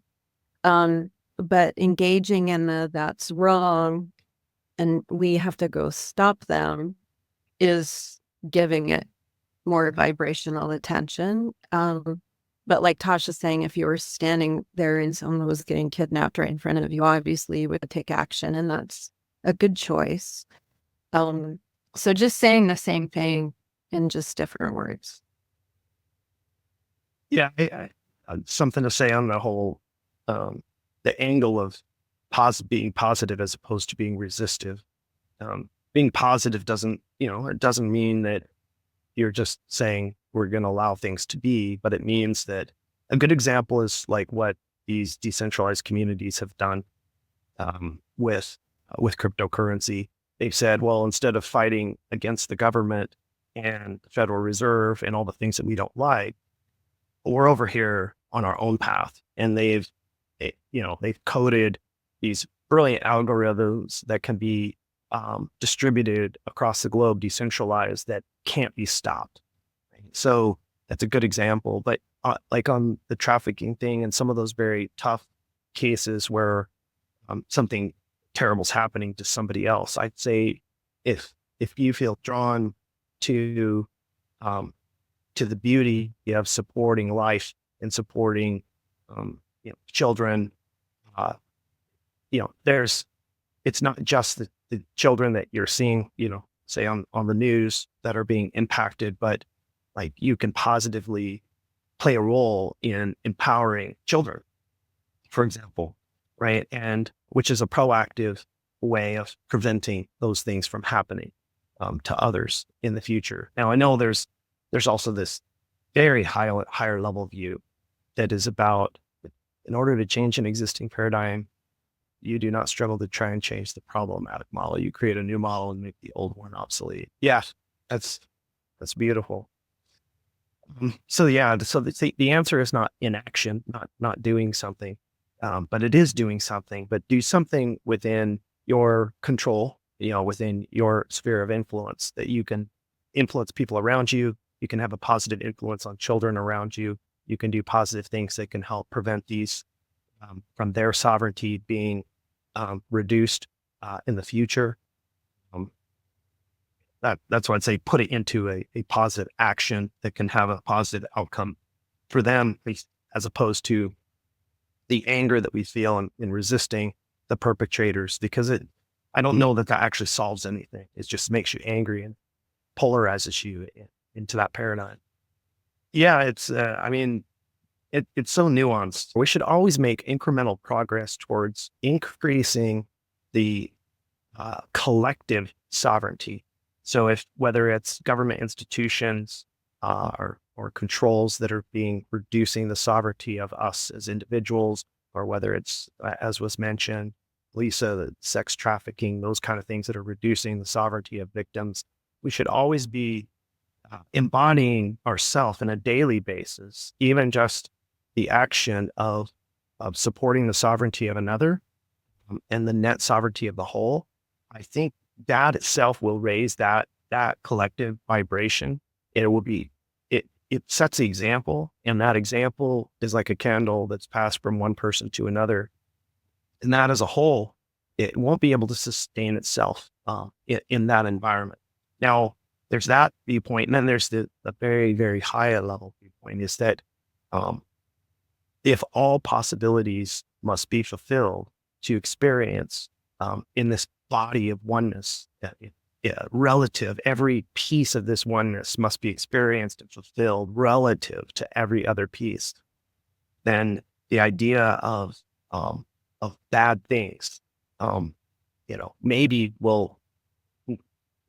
is part of the natural process. It's not to say that you don't want to get stuck in this polarity where someone belief structure is being imposed on someone else and it's reducing their sovereignty and it's just repeating and like that possibility's already been fulfilled. But there's this whole, and Lisa's talked about this, and it's a very controversial thing because she even said, even what Hitler did has to be recognized as a part of the whole. And this goes back to the concept that maybe not at an individual level, maybe the individual who is victimized eventually goes back into the golden lake, right? Into the whole. But that collective experience, or that experience maybe needed to happen. And then collectively it results in a possibility that emerges through synergy that could not have been possible had that not happened. So you could think about this in your life. There's probably many, many good things that happened in your life that never would have happened had something bad not been a precursor to that. Like, had you not gone through ABC, you never would have explored and experienced a DEF, right? Sure. So these pathways between to judge something as bad or good is seeing it from this very immersive, polarized view, from a higher level view.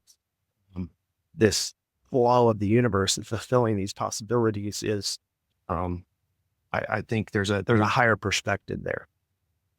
Yeah, and I think us as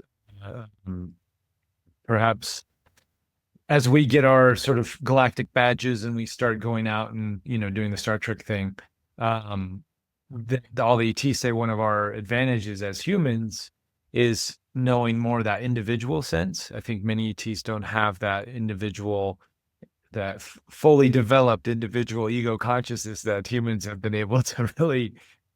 We've got that ego and we're going to hang on to it. That's why it's taken us a little while to get rid of it, or to navigate out of it, I should say, not get rid of it. But that will be one of our charm points, perhaps, moving forward in the galactic worlds. We can, oh, you humans and your egos.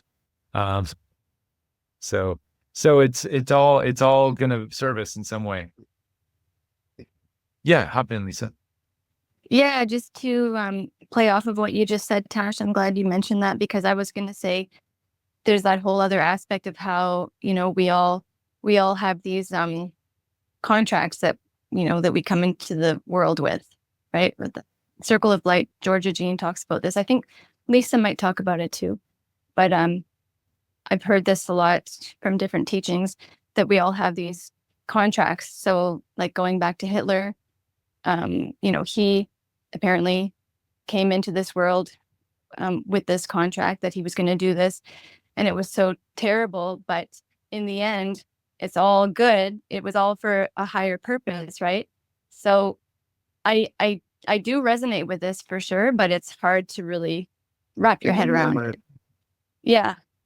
I think you think of the collective lessons that are learned from situations like these, or even individual, like you think of the impact that, like, this exposure of child trafficking that you mentioned, the impact that has had on people's lives. The awareness, the connecting them emotionally to empathy, and how it affects other humans.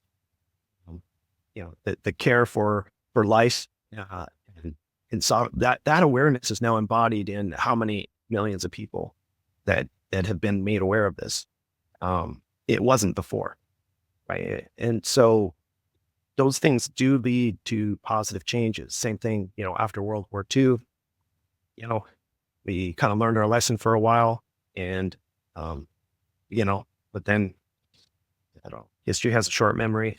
We're marching towards nuclear confrontation once again.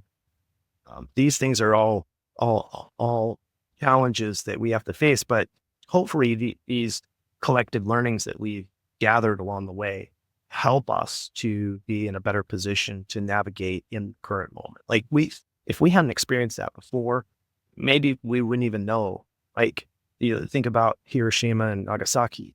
If the awareness of that wasn't out there, and the imagery and the pain that those events caused the Japanese people, for example, right, then that awareness would not be within some of us today when we think about how close we're coming to nuclear confrontation in today's world.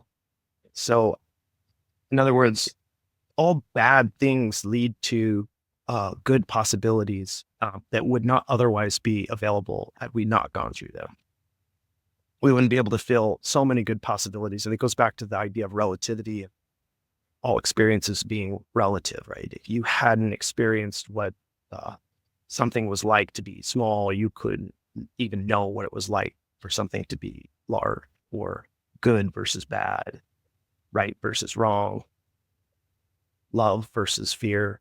Everything is the relativity and the combined lessons learned, and that open up doors for new possibilities that incorporate all the lessons from those previous ones. And some people, yes, will come in with a contract, or they may have no other purpose than to being a victim, so that they can take that collective memory back into the whole, back into the golden rape, as Lisa would say, so that those don't repeat, but they're built on top. We can continue to evolve as a universe, as a species. I think the important thing is just not learning from being aware when you observe things of where sovereignty is being limited. In some cases, maybe that's needed in the moment. Maybe certain possibilities that need to be kept at dark for people to grow and overcome, their own.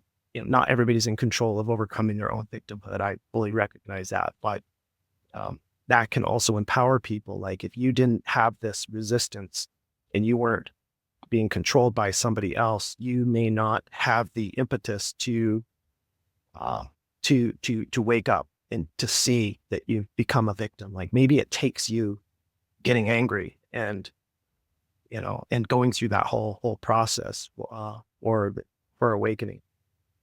And yeah, just to kind of go off of that, kind of like what Carl was talking about, this say if we forget, the human experience of forgetting our past, it's so easily to rewrite history with the operating system that we've been on, the past several thousand years. And this mechanism of forgetfulness, and that's sort of like Carl was saying, is we're compressing the wave. So in that forgetfulness, the lessons become a little harder to grasp. But when they're grasped, they, because we're now remembering our Atlantean, Lemurian times and all the lessons, all the repeats of the different mistakes that we've made in those other timelines. So it feels these mechanisms that I'm sure we placed, our higher selves placed these things on the society and on the mechanisms of the world, and sent, we volunteered to come into this reality. So, anyways, it just goes along that line of how deep do we feel and get these lessons? Will they truly? Is it possible to even forget next time? or into this next go around. Probably will, because all possibilities are infinite and all that stuff. But yeah, and maybe we were talking about the many worlds interpretation earlier, and realities simultaneously coexisting, all possibilities. If all possibilities, if God, the universe is omnipotent, omniscient, it's this idea that it everything, I am all that I am, or all that is, then all of these timelines and all of these parallel realities and all how everything plays out really needs to be holistic. Like, there can be no stone left unturned. There can be no potentiality left unfulfilled. It can be, do we choose to, how much influence do we have in our free will and our sovereignty to choose the timelines that we wish to experience? And so it can be more of, everybody's on their own path, and someone may be on that, I say everyone's on their own path, but I mean the universe, right? So someone who decides to experience a victim mentality doesn't mean that they are lesser than, because if we go back to that concept of the golden lake, maybe lifetimes and reincarnation is not contiguous on a soul level, but on a oneness level. If you look at it that way, then even if it's true or not true, I think it's paradoxically true. That it allows you to put yourself in a position to say, oh, wow, okay, I'm no better than anybody else. I'm no more advanced than anybody else. I'm just collecting this experience and I'm bringing it back into the collected whole. And then it will reemerge again, and it's another ripple that becomes another lifetime that carries pieces of what I brought back into the whole, as well as what the rest of the collective brought back into the whole. And from that viewpoint, it's like, well, I can let go of this idea that I need to, constantly advance. I can just focus on being sovereign, the mission, and respecting the sovereignty of others, being selfless, trying to express unconditional love towards others, and flow like Taoism, like flow with universe, where it takes you, and allow those possibilities. Don't limit yourself to say, in order to get here where I want to go, I need to go here, here, here, here, right? Like you can put your intentions out there that help determine what timeline you may experience. But the key is almost like not caring enough to say that I need this to happen, right? Or put it out there. Yeah, it's the whole concept of abundance. Yeah. Manifestation. Absolutely. Paul, and then we'll wrap it up. Well, yeah, I just wanted to kind of add a little bit, because, from the individual perspective, I think you're absolutely right that, it's a good sound path to, preserve sovereignty and the sovereignty of others.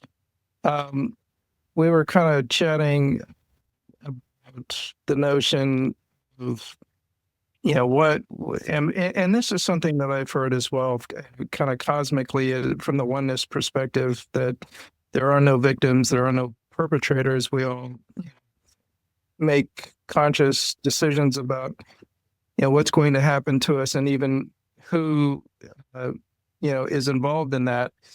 Or so I've heard anyway. Of course, I don't know for sure, but that seems to be the kind of the download, if you will. And perhaps, like you said, it doesn't really so much matter in the end what really happens one way or the other, if you cover those bases. So anyway, just kind of throwing that out. Yeah, I think that resonates with with what we were saying. It's I guess maybe Ruben, in closing, kind of along those lines, that the important thing, is for us to teach.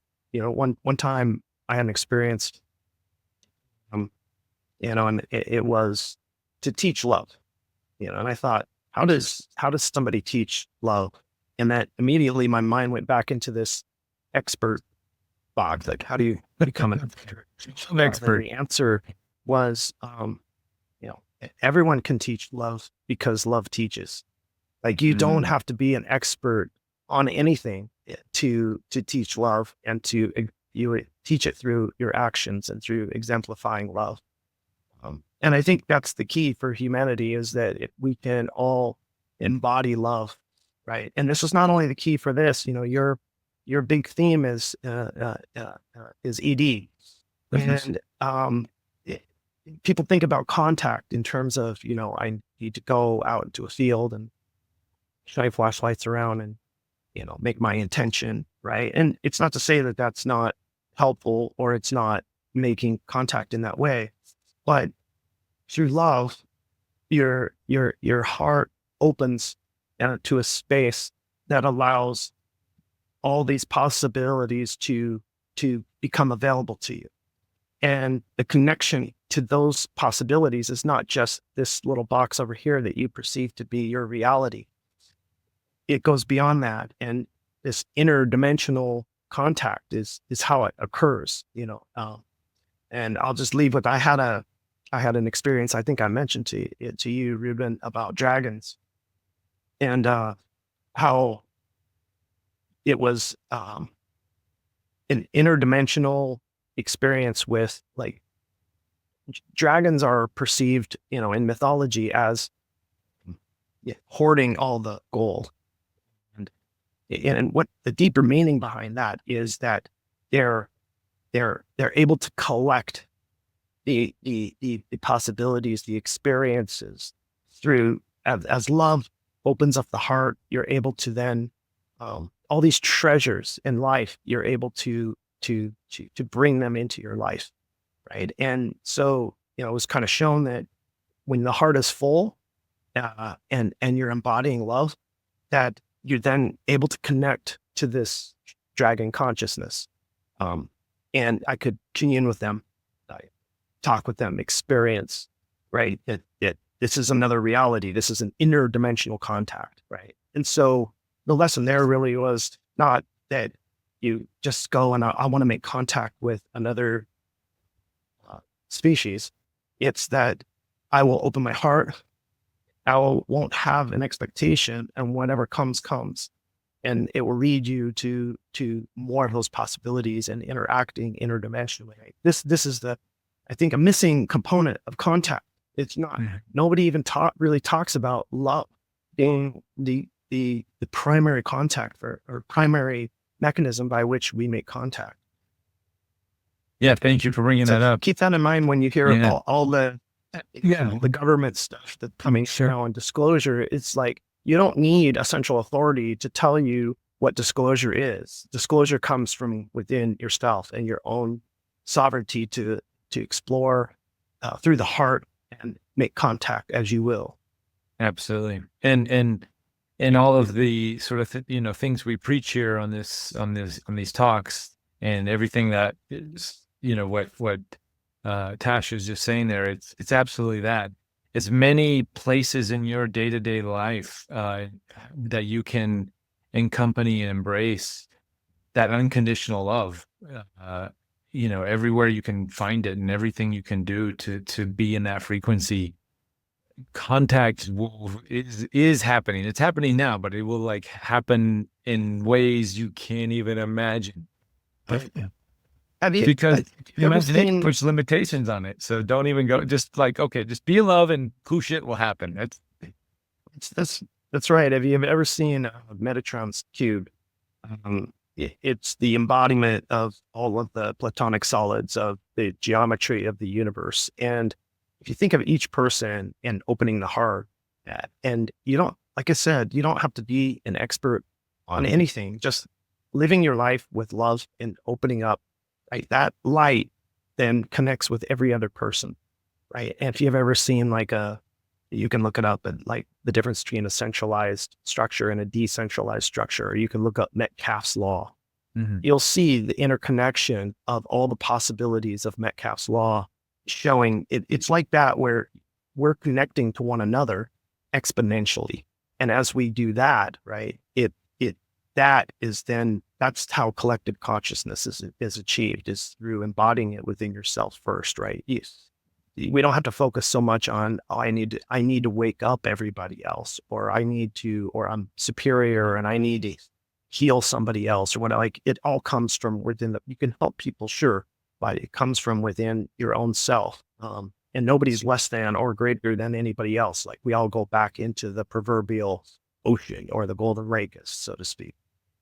And, I've noticed when it comes to like telepathic communication, empathy is putting yourself in the other person's shoes, right? And just sort of trying to empathize with them and be in their energy and frequency to understand them better. The more you do that, and that's not having judgments about their beliefs or whatever, the more telepathic you become in those situations, because you're working out that telepathic muscle. So it's been all of these concepts, everything you said today. Thank you just so much, Tash. It's super cool. I love, like I said, your spiritual poetry to my ears, everything you said.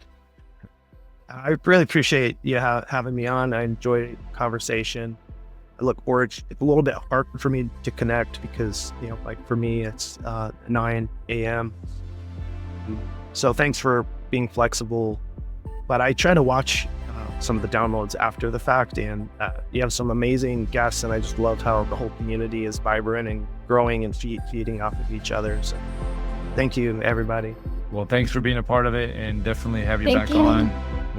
We'll go deeper in other conversations. There's so many tangents we can go on. Head to interviewwithed.com, click join, and let your curiosity lead you.